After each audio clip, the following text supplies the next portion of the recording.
Boa noite, pessoal. Meu nome é Pamela e nesse vídeo eu vou falar um pouco sobre os protocolos de glândulas salivares. Glândulas salivares são divididas em maiores e menores. As maiores aparecem em pares e são as glândulas parótidas, submandibulares e as sublinguais.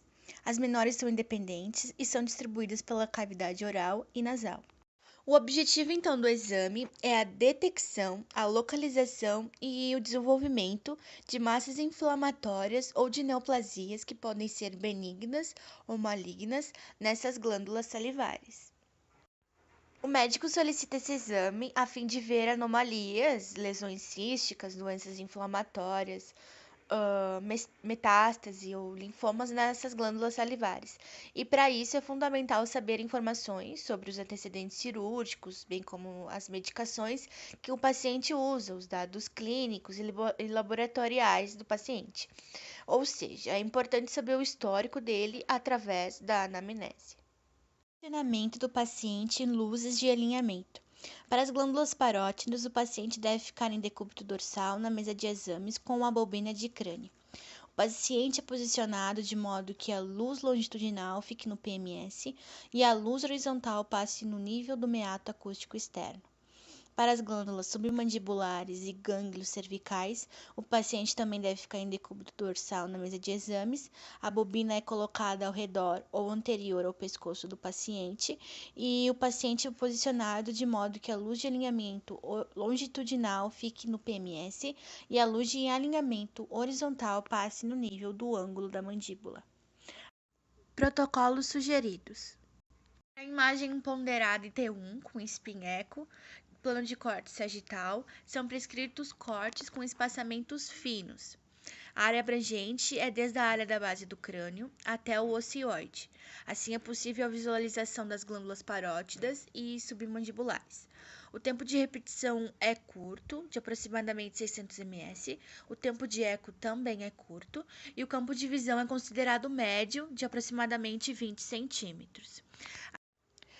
As imagens ponderadas em T1, em FSE, SE, com um plano de corte coronal, elas mostram principalmente as glândulas parótidas.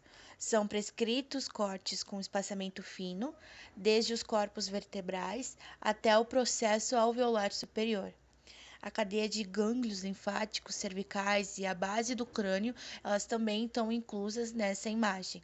O TR é curto, de aproximadamente 500 ms, o TE é mínimo e o FOV é de aproximadamente 24 centímetros. Aqui a gente tem um exemplo de uma imagem de uma glândula submandibular normal. A imagem é coronal, ponderada em T1.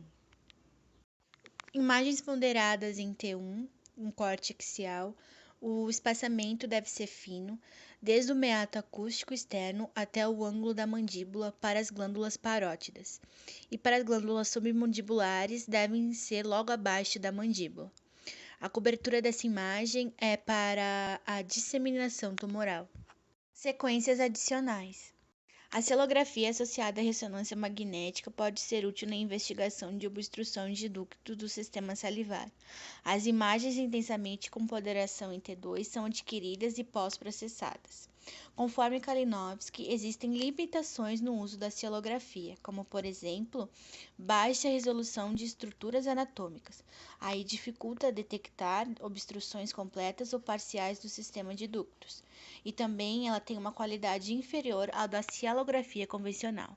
O meio de contraste não é rotineiro, mas pode ser útil na diferenciação entre patologia e anatomia normal. O realce pelo gadolínio pode diminuir o contraste entre os tumores e o tecido da glândula salivar normal.